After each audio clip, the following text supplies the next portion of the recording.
இன்னைக்கு நம்ம காளியை வழிபடுற முறையை பற்றி தான் பார்க்க போகிறோம்.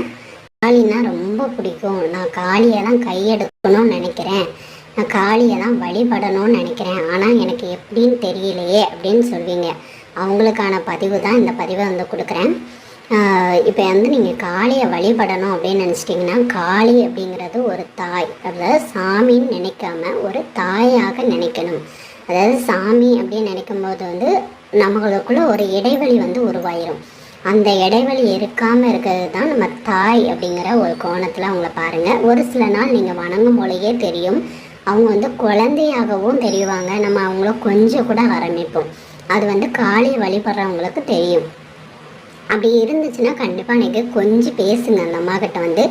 ஏன்னா நீங்கள் ஒவ்வொரு நாளும் ஒவ்வொரு படி முன்னேற்றத்தை உருவாகுறீங்க. அதாவது நீங்கள் நார்மலாக இருக்கும் போல் காளியை எப்படி கும்பிடணும், எப்படி வழிபடணுன்னே தெரியாமல் தான் இருந்திருப்பீங்க. ஆனால் நீங்கள் ஒவ்வொரு ஸ்டெப்பு படியை ஏறும் போல் உங்களுக்கு ஒவ்வொரு அனுகூலமும் தெரிய ஆரம்பிக்கும். அப்படின்னா நீங்கள் காளியோட மனசில் இடம் பிடிச்சிட்ருக்கீங்க அப்படின்னு அர்த்தம் அப்படிங்கிறத புரிஞ்சுக்கணும்.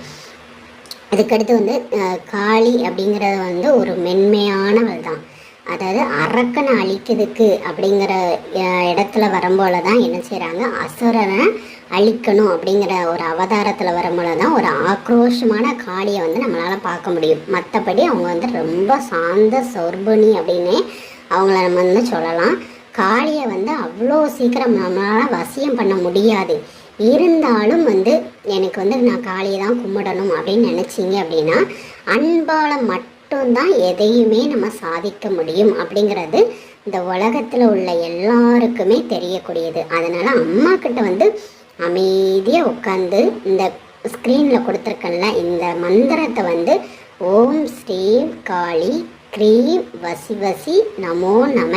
இந்த காளிங்கிற இடத்துல மயான காளியை சொல்லலாம், சுடுகாட்டு காளியை சொல்லலாம், செங்காளியை சொல்லலாம், பத்திரகாளியை சொல்லலாம். உங்களுக்கு எந்த காளி பிடிக்குதோ அந்த காளியை நீங்கள் அந்த இடத்துல குறிச்சிக்கலாம். அதாவது அடி வயத்துலேருந்து நம்ம உச்சரிக்கணும்.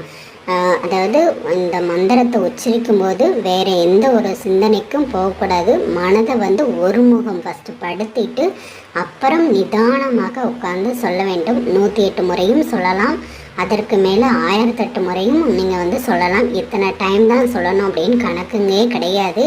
காலையில் நம்ம சொல்லுவோம்ல, பிரம்ம முகூர்த்தத்தில் எந்திரிச்சு சொல்வது அதுக்கு ஈடு வேறு எந்த டைமுமே நம்ம சொல்ல முடியாது. என்னால் பிரம்ம முகூர்த்தத்தில் எந்திரிக்க முடியாது. அதாவது காளியை வழிபடணும்னு நினச்சிட்டிங்கனாலே ஒன்று இரவு 12 மணிக்கு நீங்கள் சொல்லுங்கள் இந்த மந்திரத்தை. அப்படி இல்லைன்னா அதிகாலையில் எந்திரிச்சு சொல்லுங்கள்.